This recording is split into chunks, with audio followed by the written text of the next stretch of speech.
लक्ष्मण जी पीछे थे भगवान राम का। भैया हाँ बताओ क्या बात है,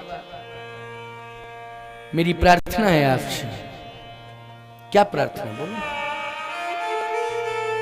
आपकी लैंग्वेज और बाबा जी की लैंग्वेज में तालमेल नहीं खा रहा है।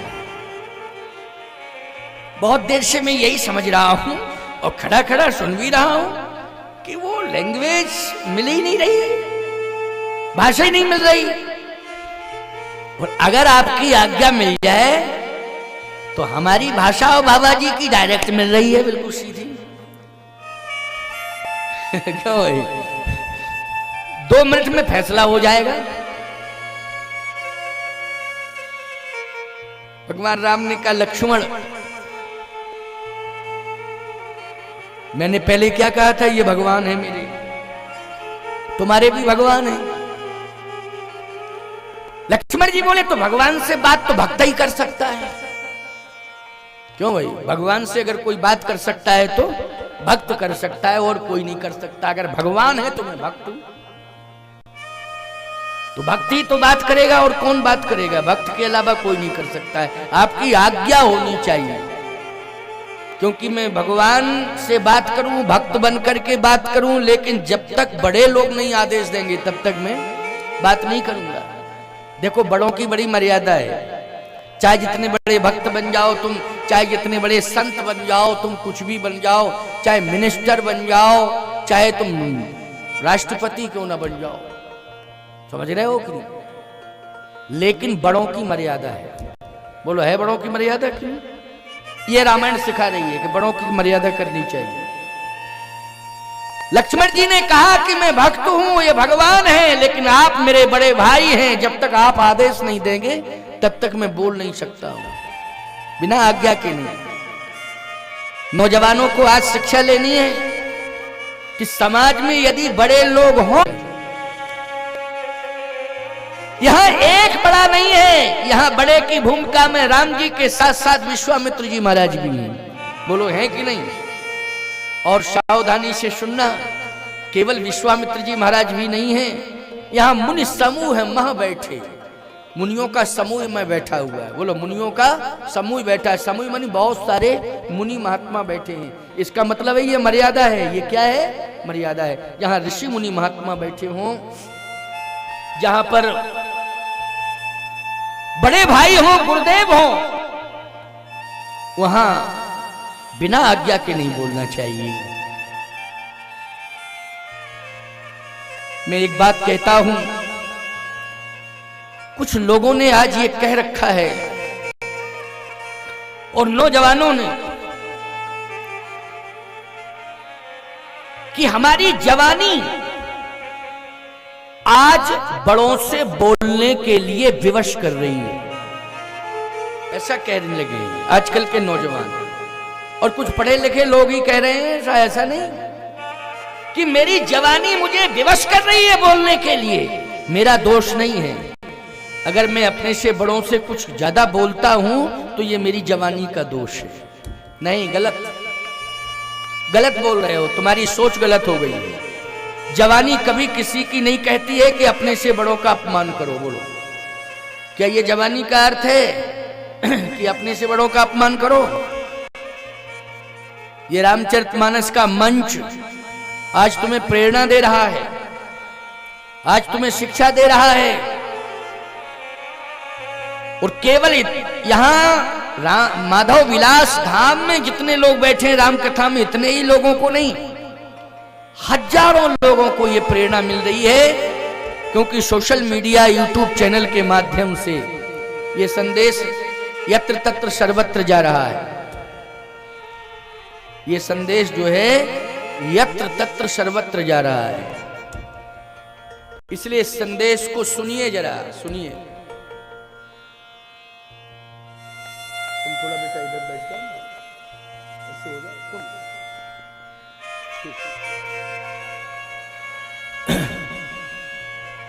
ये संदेश यत्र तत्र सर्वत्र जा रहा है,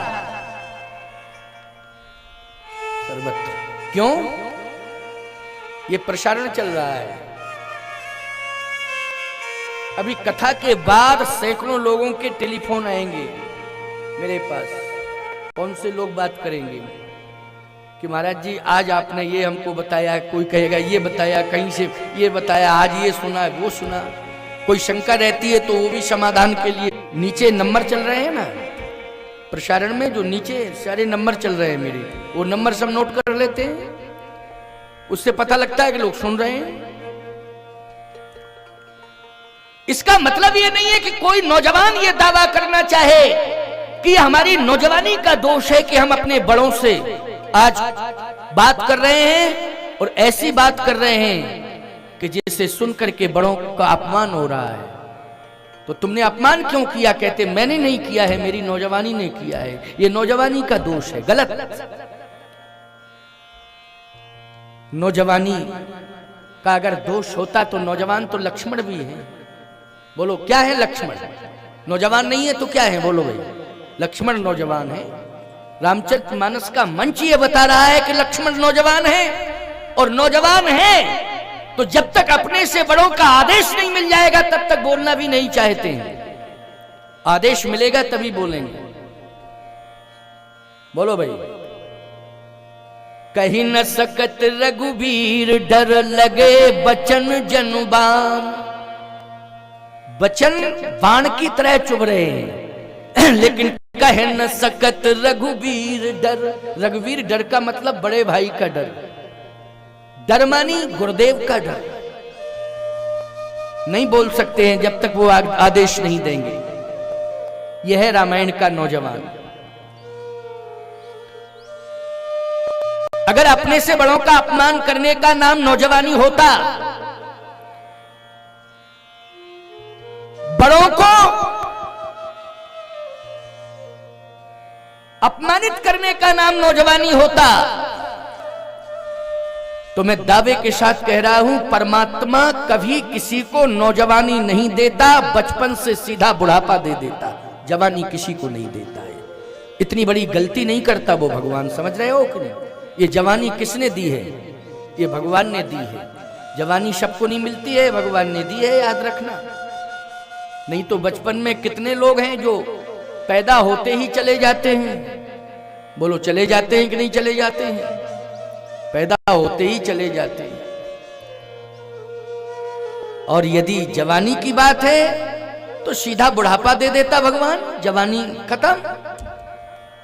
लेकिन नहीं, इसका अर्थ यह है कि अपने शब्दों को संभालो, अपने से बड़ों का सम्मान करो। समाज में यदि बड़े लोग बैठे हैं तो उनका आदर करो, उनसे पूछ करके बात करो। लक्ष्मण जी ने यही कहा भरे समाज में कि भैया आप जब तक नहीं कहेंगे तब तक मैं बात नहीं करूंगा, न कुछ बोलूंगा। अच्छा तेरा मन है, मन तो है, आदेश मिलेगा तब बोलूंगा। बोल ले, कुछ ही बोलना, ज्यादा नहीं, बोल ले। अच्छा भगवान राम भी इस बात को जानते हैं कि अगर लक्ष्मण नहीं बोलेगा तो परशुराम जी महाराज हटने वाले नहीं, ये भी बात पक्की है। और परशुराम जी महाराज नहीं हटेंगे तो ये जो विवाह का कार्यक्रम है ये बढ़ेगा नहीं आगे। लक्ष्मण को तो बोलना ही पड़ेगा। अच्छा थोड़ा बोल ले, जैसे कहा लक्ष्मण से बोल ले, तो लक्ष्मण जी परशुराम जी महाराज के सामने पहुंच गए। परशुराम जी ने कहा अच्छा, अब पता चल गया कि तूने धनुष तोड़ा है। देखने में भी तू चंचल लग रहा है, ये तो गंभीर है, ये नहीं तोड़ सकता था धनुष, लेकिन तू चंचल लग रहा है देखने में। तूने धनुष तोड़ा, तूने ही तोड़ा धनुष, उम्र तो तेरी छोटी है, तूने तोड़ा धनुष।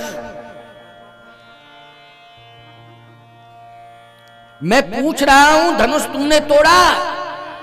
लक्ष्मण जी बोले आपका था, पहले ये बताओ आपका था? परशुराम जी ने कहा मेरा नहीं था। तो बोले आपके बाप का था क्या? परशुराम जी ने कहा क्या कह रहा है? हाँ मैं ठीक ही तो पूछ रहा हूं, संबंध क्या है? यही धनु पर ममता कहीं है तू। इस धनुष पर आपकी ममता क्या है ये बताओ। जब आपका नहीं, आपके बाप का नहीं, तो ममता कैसी इस धनुष से? परशुराम जी ने कहा मेरे बाप का तो था, मेरे ही बाप का था। आपके बाप का नाम क्या है जरा ये बताएं थोड़ा। आपके बाप का अगर धनुष था तो आपके बाप का क्या नाम है? परशुराम जी ने कहा कि मैं महात्मा हो चुका हूं, इसलिए जिसने मुझे जन्म दिया है उसका परिचय मैं नहीं दूंगा, लेकिन जिसने मुझे महात्मा बनाया है, विरक्त संस्कार दिए हैं, जैसे हम महात्मा हुए तो हमारी बल्दियत में हमारे गुरु का नाम पड़ा हुआ है, समझ गए हो ना। जन्म देने वाले पिता का नाम नहीं है, पिता के स्थान पर किसका नाम है? हमारे गुरुदेव का नाम है। हमारा जन्म वशिष्ठ गोत्री, हम ब्राह्मण हैं, वशिष्ठ गोत्र में हमारा जन्म, लेकिन अब जब भी संकल्प लेंगे तो अच्युत गोत्र, हमारा गोत्र बदल गया। क्या हो गया? अच्युत। अच्युत नाम मानी भगवान का, अच्युतम केशवम राम नारायणम कृष्ण दामोदरम वासुदेवम हरि। तो भाई भगवान का नाम अच्युत है, इसलिए हमारा गोत्र क्या हो गया? अच्युत गोत्र हो गया है। मैं महात्मा हूं, मेरा परिचय गुरु से है, गुरु ही मेरा पिता है, मेरे बाप का ही धनुष। अरे तो गुरु का नाम तो बता दो जरा, बाप का नाम, गुरु का नाम, किसी का तो बताओ। परशुराम जी ने कहा भगवान शंकर। लक्ष्मण जी बोले बापा ही आए थे, तोड़वा के चले गए हैं? आए थे? कहे हाँ, हम झूठ नहीं बोल रहे हैं, यहां जितने लोग बैठे हैं सबसे पूछो, आपके ही बाप आए थे और वही तुड़वा के गए। परशुराम जी ने कहा वो चले गए क्या? कहे हाँ चले गए। नहीं नहीं ऐसा नहीं हो सकता है। अरे नहीं हो सकता है तो पता लगाओ कहां है। अब हम क्या जाने, आपके बाप हैं, आपके पिता हैं, कहां हैं? कहे वैसे कहां गए? कहे जहां रहते होंगे वहीं गए। अब आप पता लगाइए कहां है। सत्य तो यही है, अगर शंकर जी की मर्जी नहीं होती तो धनुष नहीं टूटता। बोलो शंकर जी की बिना मर्जी के टूट सकता था धनुष? किसकी हिम्मत थी? अच्छा राम जी भी नहीं तोड़ते, ये बात बिल्कुल सत्य है। डगे न शंभु शरासन कैसे कामी वचन सतीमन जैसे। भगवान शंकर स्वयं बैठे थे धनुष के ऊपर, इसलिए राजा उठा नहीं पा रहे थे, राजा बिगाड़ नहीं पा रहे थे धनुष का कुछ। लेकिन जैसे ही भगवान राम पहुंचे तो शंकर जी ने अभिवादन किया, स्वागत किया, प्रणाम किया और धनुष से कहा कि धनुष अब तेरा सौभाग्य आ गया है, जल्दी टूट जा। टूटने का मतलब समर्पण कर दे, समर्पण। तो आपको मालूम ही है कि छुअते ही टूट पिनाक पुराना, छूते ही टूट गया। क्यों टूट गया कि नहीं? छुअते ही टूट। और यहां तक वर्णन आया कि लेत चढ़ावत खेचत गाढ़े, काऊ न लखा देख सब ठाड़े। किसी ने देख भी नहीं पाया। अरे धनुष तो जैसे ही हाथ में अपने आप आया वो टूट गया, उसमें प्रयास ही नहीं करना पड़ा कुछ। तो सीधी सी बात यह है कि भगवान शंकर ने ही कहा कि धनुष अब तेरा सौभाग्य आ गया है, तू अपने सौभाग्य को स्वीकार कर और आज भगवान के हाथों में आ जा, अपने जीवन को धन्य कर ले और तू धन्य हो जाएगा। अगर टूट जाएगा, जाओ मेरा आदेश है, मेरी आज्ञा है। तो शिव जी ने आदेश दिया, समर्पण कर दिया धनुष ने, और धनुष का आज परम सौभाग्य हो गया कि भगवान के हाथों में भगवान शिव की भूमिका रही। और परशुराम जी पिता किसको मानते हैं? भगवान शंकर को पिता मानते हैं। तो लक्ष्मण जी ने जो बात कही वो गलत कहाँ कही? लक्ष्मण जी महाराज ने जो बात कही वो स्पष्ट कही कि नहीं कही? बहुत स्पष्ट कही। इसलिए लक्ष्मण जी कहते हैं कि आप जानकारी करिए, आपके पिता ही आए, आपके बाप आए, तुड़वा के चले गए। भगवान शंकर ने आंख बंद कर दी। शिव जी की आंख बंद है कि आज मेरा शिष्य जो है पहुंच गया है और बड़ी विकट स्थिति पैदा हो गई है। शिव जी की आंख बंद हो गई। लेकिन जैसे ही परशुराम जी ने ध्यान किया भगवान शंकर का, तो भगवान शिव का ध्यान किया तो भगवान शिव की तरफ से संकेत मिला आदेश मिला और संकेत मिला कि परशुराम ये विवाद नहीं है, ये संवाद है। इसलिए कहते ना परशुराम लक्ष्मण संवाद, उसमें रामायण में आया ना परशुराम लक्ष्मण संवाद। ये विवाद नहीं है, ये संवाद है। और संवाद का अर्थ होता है मिलना। क्या होता है? मिलना। आज जो दूरियां बढ़ रही हैं वो संवादहीनता के कारण बढ़ रही हैं। क्यों? संवादहीनता के कारण दूरियां बढ़ रही हैं। और यदि संवाद होना शुरू हो जाए तो दूरियां समाप्त हो जाएंगी। दूरियां रह नहीं सकती। बोलो भाई, दूरियां समाप्त, क्योंकि संवाद होना चाहिए। तो आज जो दूरियां बढ़ रही हैं संवादहीनता के कारण परशुराम बढ़ रही है भगवान शंकर ने कहा इसलिए संवाद करो। क्या करो? संवाद। अब संवाद में क्या आया देखिए आप। परशुराम जी कह रहे हैं हाथ तू आगे बढ़। अब यहां से संवाद शुरू होता है। हाथ तू आगे बढ़। बहे न हाथ दहे से छाती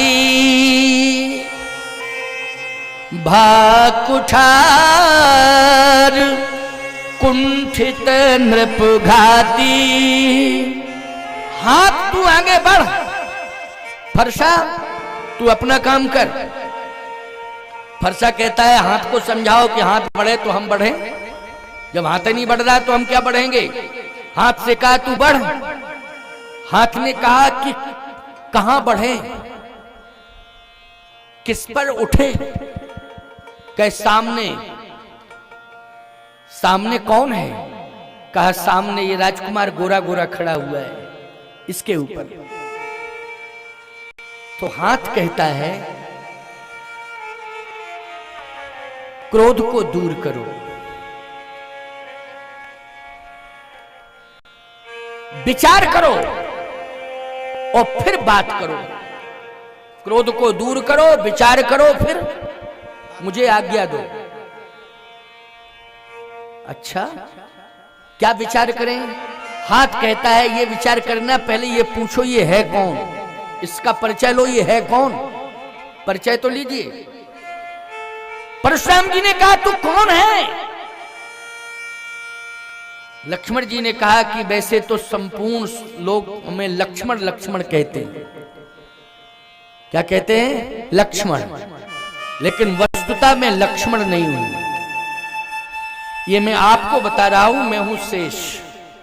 मैं क्या हूं? शेष हूं। श्रुति सेतु पालक राम तुम, जगदीश माया जानकी। जो सृजत जग पालित हरित, रुख पाए कृपा निधान की। जो सहस शीस अहिस महिधर, लखन सचराचर धनी। ये सही परिचय है। जो सहस शीस अहिस महिधर, लखन सचराचर धनी। लक्ष्मण है शेष। शेष मानी अहि, अहि मानी सर्प, सर्प मानी शेष। अब सर्प को शेष कहते हैं और शेष को ही सर्प कहते हैं। कहते हैं कि नहीं कहते? कहा मैं शेष हूं, शेष। अच्छा तू शेष है? हाँ। तो हाथ तू बढ़ता क्यों नहीं है? हाथ ने कहा इसलिए कि आप विचार नहीं कर रहे हैं, बुद्धि से निर्णय नहीं ले रहे हैं। गणित में आप जानते हो शेष ही एक ऐसा होता है जो बचता है, कटता नहीं। क्यों? शेष कटता है कि बचता है? शेष बचता है। और शेष को अगर काट दिया जाए तो विद्यार्थी फेल हो जाएगा कि नहीं हो जाएगा? बोलो भाई। रिजल्ट 0/0 आएगा कि नहीं आएगा? कि तू इतना बड़ा बेवकूफ है, तूने शेष ही काट दिया। शेष तो बचता है, शेष कटता नहीं है। हाथ कहता है विचार तो करो, ये शेष है। और जब परिचय दे रहा है कि शेष है तो इसका मतलब है आप विचार नहीं कर रहे हैं कि शेष कटता नहीं है। शेष कभी नहीं कटता है। कौन काटे शेष को? और आप जैसा बुद्धिमान अगर शेष को काट रहा है तो धिक्कार है बुद्धि को। क्यों भाई? कोई अज्ञानी अगर शेष को काट दे तो कहा जाए मूर्ख है, अज्ञानी है इसलिए। लेकिन आप तो विज्ञानी हैं, ज्ञानी हैं, आप जैसा कोई ज्ञानी नहीं है, और ज्ञानी ही शेष को काटने में तुला हुआ है। तो महाराज आप अपने प्रतिष्ठा को बचाएं, शेष कभी कटता नहीं है। अच्छा, जब शेष कटता नहीं है तो फिर ये बताइए धनुष किसने तोड़ा है? इसका परिचय चाहिए कि धनुष किसने तोड़ा। लक्ष्मण जी ने कहा सही बात तो यह है कि धनुष तोड़वाया आपके गुरुजी ने, लेकिन अब मैं स्पष्ट रूप से कह रहा हूं कि धनुष तो किसी ने तोड़ा नहीं है, लेकिन मेरे भाई ने थोड़ा सा देखा है, वो देखते ही टूट गया। छुआते ही टूट, देखा है और छुआ भी नहीं पूरी तरह से, वो अपने आप ही टूट गया।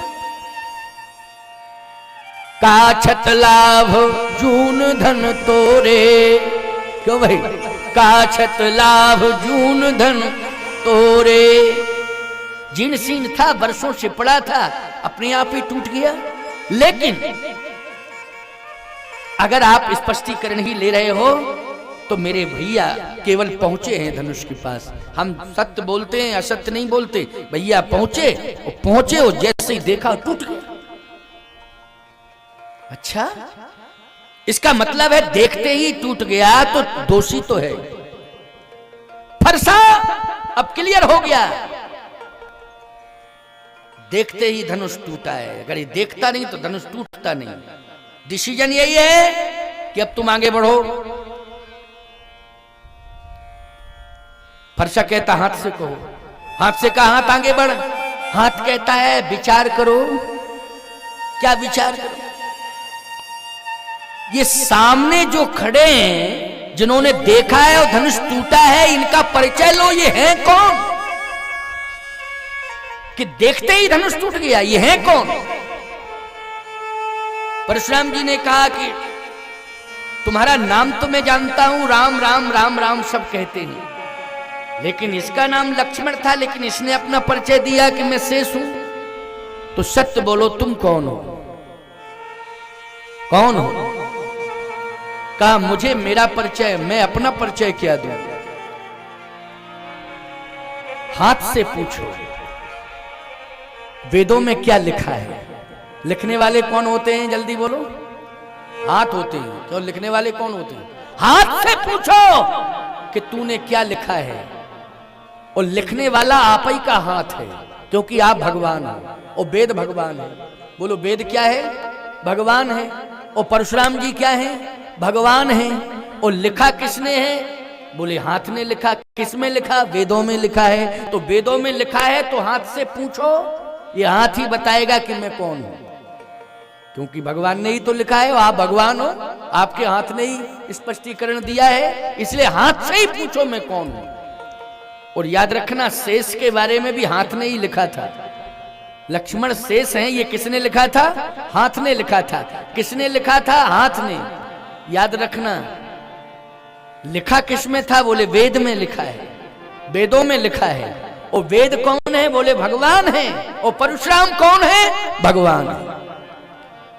इसलिए आप थोड़ा हाथ से ही पूछो। हाथ से पूछा परशुराम ने, ये कौन है? तो हाथ कहता है ये गोरा गोरा है शेष, और ये सांवले सांवले हैं ज्ञान अखंड। ज्ञान अखंड, और ये अखंड ज्ञान, ज्ञान अखंड के सीता पर, ये अखंड ज्ञान है। अखंड ज्ञान, हाँ, अखंड ज्ञान के प्रतीक है। और हे स्वामी, अखंड कभी खंड खंड नहीं होता है। अखंड कभी खंड खंड नहीं होता है। और जो अखंड को खंड खंड करने की कोशिश करेगा, निश्चित रूप से वो श्रीहीन हो जाएगा। क्या हो जाएगा? अस्तित्वहीन हो जाएगा। इसलिए आप अपने अस्तित्व को सुरक्षित करें। और एक बात मैं कहना चाहता हूं, क्या ये फरसा आपके हाथ में है, लेकिन आपके हाथ में होते हुए भी आपका काम नहीं कर रहा है। बोलो भाई, आजकल समाज के लोग कुछ भ्रमित रहते हैं ना, समाज में लोग क्या कहते हैं, भाइयों हमारे अंदर कितना बड़ा पावर है। हाँ कितना बड़ा, मेरे हाथ में कितना बड़ा पावर है। अच्छा कितना बड़ा पावर है, ये पूरा गांव मेरे हाथ में है, ये पावर मेरे हाथ में है। कुछ लोग कहते हैं ये पूरा गांव मेरे हाथ में है, ये पावर मेरे हाथ में है। लेकिन ऐसे अभिमानी को ये समझ लेना चाहिए कि तेरा हाथ ही तेरे हाथ में नहीं है। गांव की तो बात छोड़, क्यों भाई, पूरा गांव तेरे हाथ में, ये भ्रम है। तेरा हाथ ही तेरे हाथ में नहीं है, मतलब तेरा ही व्यक्ति तेरे साथ नहीं है। सीधी सी बात, भ्रम है ये, भ्रम है ये।